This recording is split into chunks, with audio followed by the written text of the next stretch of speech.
coming to you from the studios of AM 950 KTNF, the progressive voice of Minnesota. My name is JP Derbragosian. You're listening to The Gailey Show. We are your answer to what is a queer thing that I can read, watch, or go to in the Twin Cities or Minnesota. And we have a very special thing that you can go to. We are welcoming today, my guest is Molly Ritchie. We're going to talk about an upcoming show that will be playing this summer. So, Molly Ritchie, welcome to The Gailey Show. Would you like to introduce yourself? Hi, my name is Molly Ritchie. I'm an actor and improviser and creator and director of many improv shows over the last 3 decades here in the Twin Cities. So, Molly, tell us about your upcoming show. Well, the show is called Family Funeral. It's a long-form improv show that actually created years and years and years ago, and this is our first production of it in 10 years.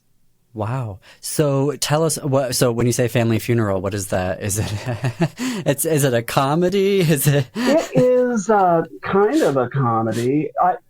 Over 20 years ago, I created an improv holiday show called Family Dinner, where basically you get to be a fly on the wall at another family's holiday gathering, and it was inspired by a bunch of things, including in improv, the actors always have to mime everything they touch. What if they were actually eating real food? And so Family Dinner, we did over 20 years ago on occasional shows on off nights at the old Comedy Sports Space. And then I brought it to Huge Theater, and this holiday season will be our 15th year at Huge Theater. And with Family Dinner being a huge deal, I started toying around with the idea of, well, what a similar thing, but about a funeral and grieving, and what can we do with unscripted theater to explore these issues. And also, again, just theatrically, I was excited about a show where the audience and the performers would be sitting across from each other, directly facing each other for a good deal of the show, and also inspired by my grandfather's weird funeral. So yes, it's kind of a comedy. It's kind of not.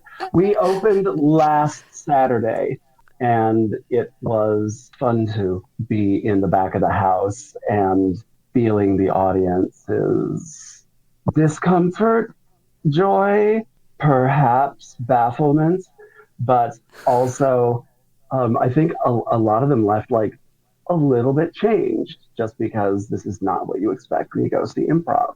No, yeah, it sounds so very human. All those different emotions and a different type of a show, exploring all of those themes that come up during a funeral.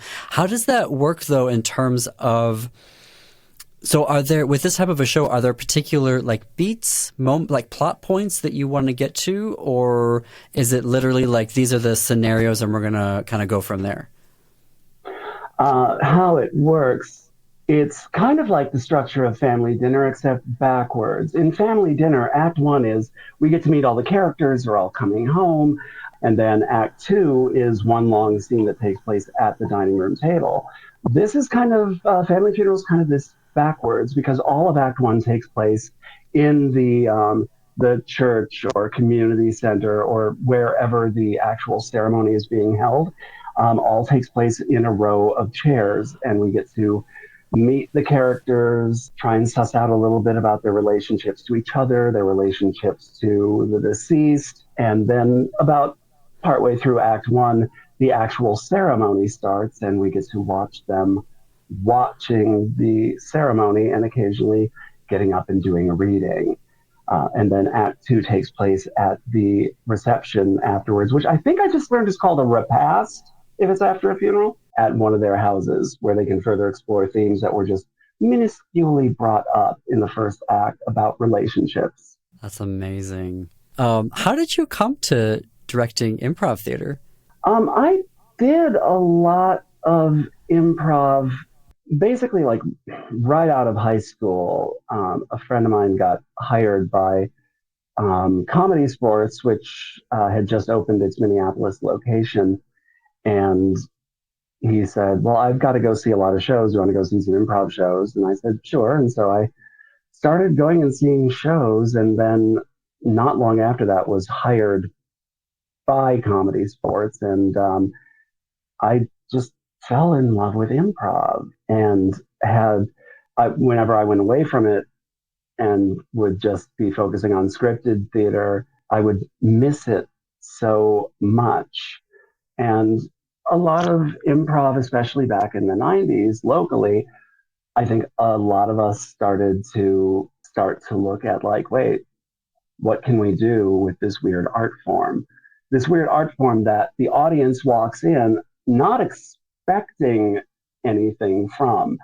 They come in with low expectations sometimes, which can sometimes be a boon. But back in the 90s, so much of every improv show was explaining to the people who came and paid money and are sitting down in front of you what improv was. Luckily, especially at places like Huge Theater, you don't have to do that anymore. Family Funeral does not have a curtain speech. I don't go up and introduce it in any way. It just starts. And I absolutely love that about the show. What is it like as a director to be sitting or standing in the back of the house to see how it goes? Like, is it more nerve-wracking? Is it exciting? Like, what is that feeling as you're watching your cast perform the show? Yeah, it is nerve-wracking. It is exciting. I mean, it's not like directing scripted theater. The performers in this show are such a great mix of people, and they were really excited to try this.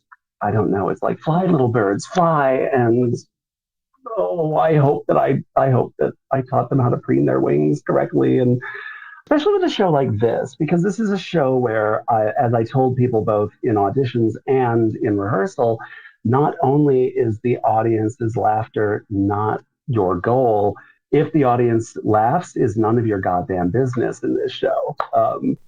I want to see people relating and going through this thing that we have, generally speaking, each and every one of us has gone through.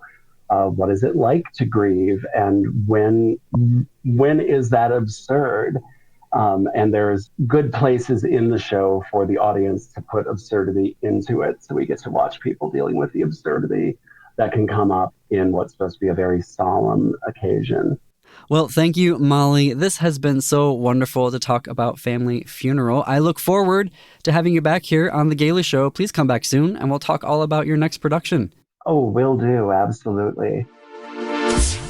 Again, Family Funeral is now playing every Saturday at Huge Theater, and Huge Theater currently has a major fundraiser going on that ends this weekend. They've raised over $60,000, but their goal is $100,000 to support needed and necessary renovations to their new home. To donate and to buy tickets to Family Funeral, go to hugetheater.com. Well, I am very excited for our next guest here. Really, really interesting book. And our guest, David, has a really wild background that I'm hopeful that we'll get into as well in terms of writing and pop culture. So, David, welcome to The Gailey Show. Would you like to introduce yourself? Oh, my gosh. Thank you, JP. Sure. My name is David Reddish. I am an author and a journalist, and I'm here today because I just had a new book come out. It's called The Wrath of Comic-Con, and it marks the third and final installment in a trilogy I've been working on for more than 10 years now. That's right. Congratulations to be reaching that stage.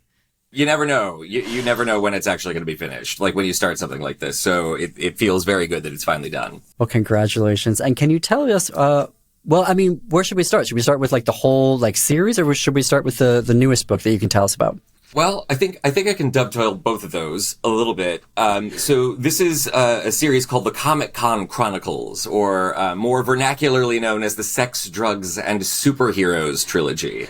And it's the first ever series of books. Yes, please laugh. It's the first ever series of books set at the San Diego Comic-Con.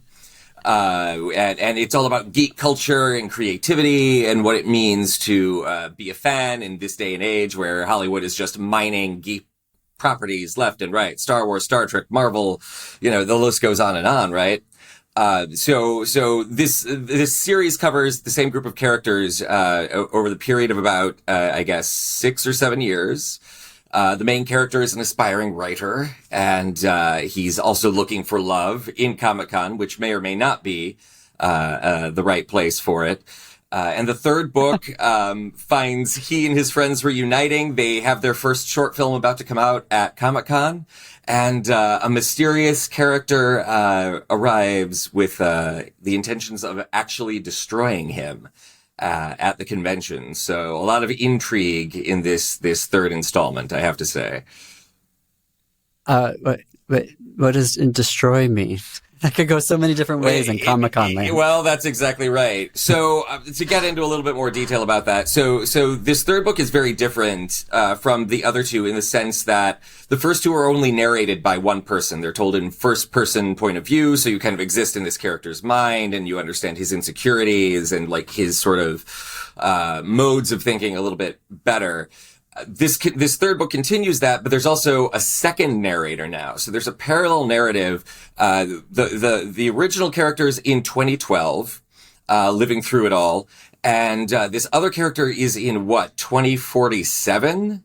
So the distant future, and she lives in, a very dystopian future in which, toxic fandom has gotten to the point that it has actually kicked off real wars. And so she is somebody that hates all things geeky.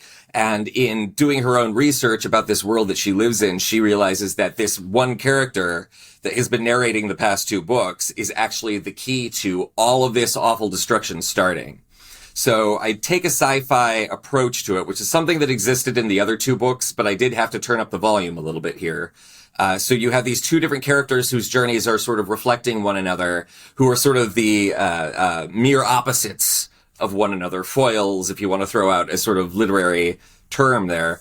And it's about the way that their thoughts sort of interact with one another, and eventually they do actually interact with one another, but I don't want to go into too much detail about how that happens. I think it's a fun twist. No, yeah, no spoilers. Tell us, other queer elements to it? I have to ask, since this is the Gailey Show. Oh, absolutely.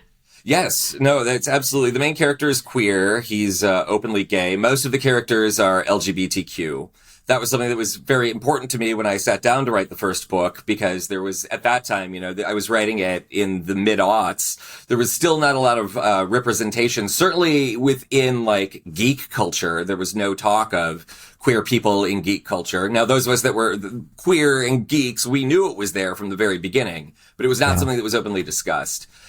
The other thing, I guess, to say about that was, with geek culture in the way that I had seen it portrayed in the media, in movies, in shows, this was pre-Big Bang Theory. It was sort of just before that time.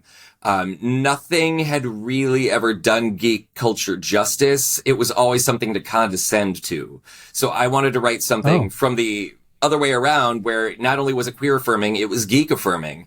Because I guess as a queer geek myself, those two things are sort of linked in my mind for all time. So it was a way to sort of explore both of those elements in a really positive and affirming way. So was Comic-Con something that was like a feat, like something that you were mesmerized by, or is it something that you like came to and you were a member of and then you started to write about it?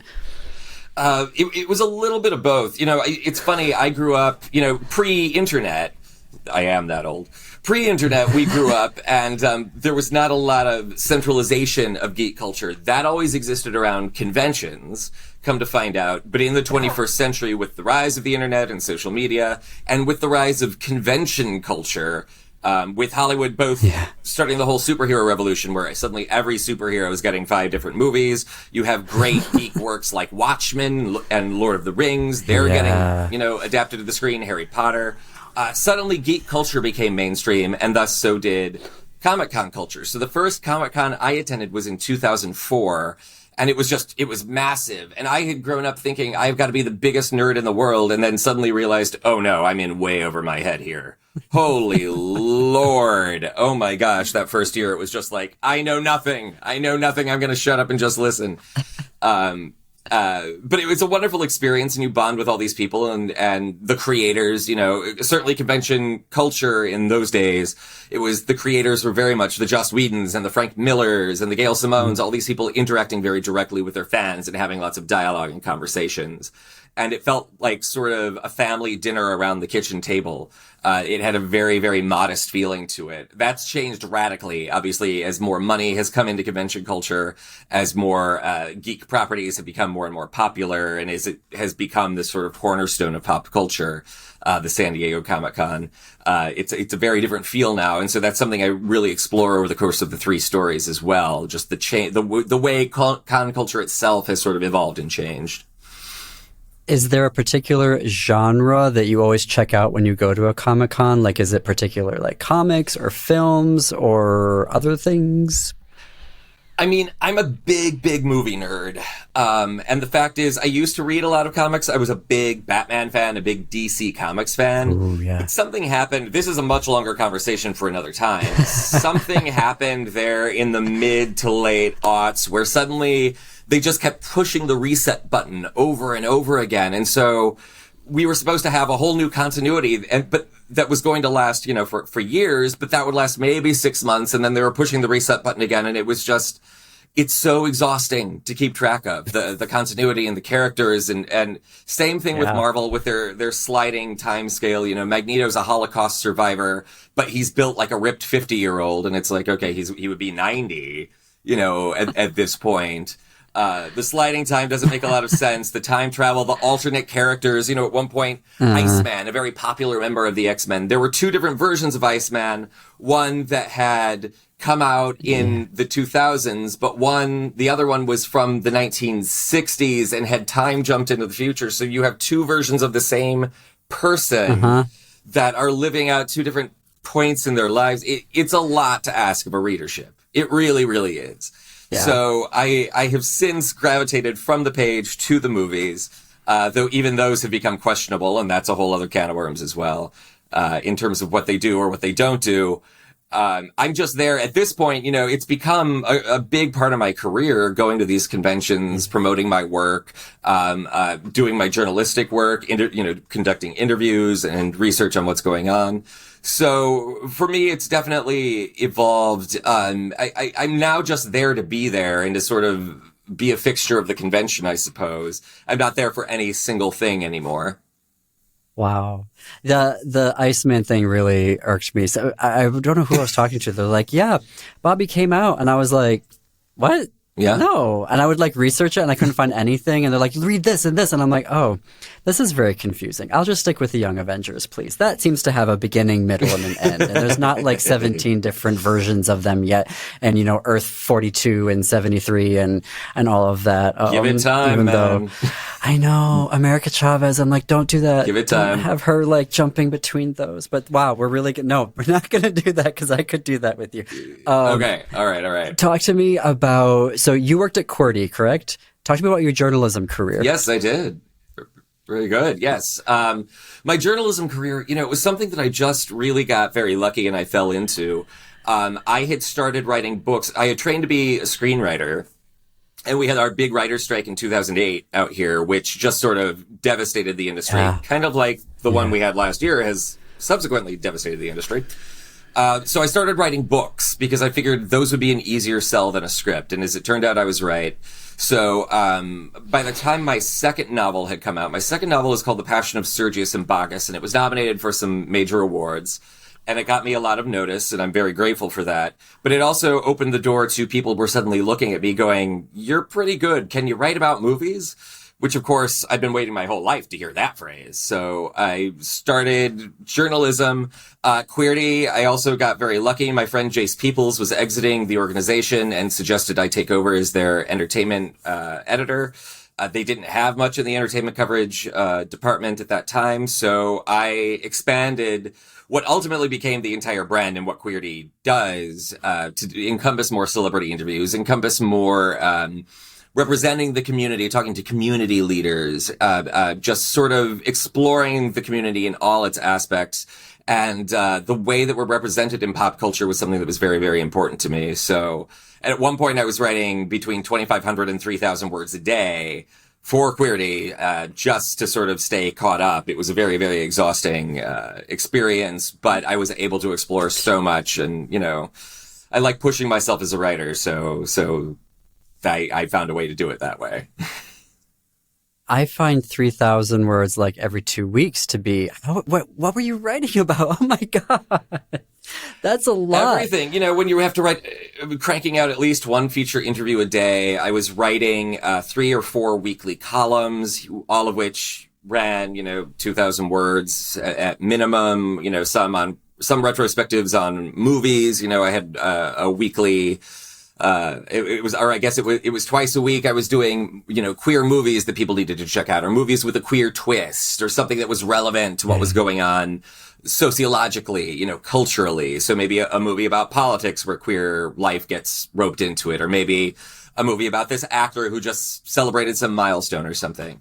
I also was writing, which I don't think they do anymore. I had a weekly column called Culture Club, which was sort of an overview of all the big entertainment that was dropping in a single week. So all the movies, all the television shows, all the web series, novels, music. It was all kinds of things. And then the cocktail you were going to have while you experienced it all. So that obviously took a lot of research, not just on the cocktails.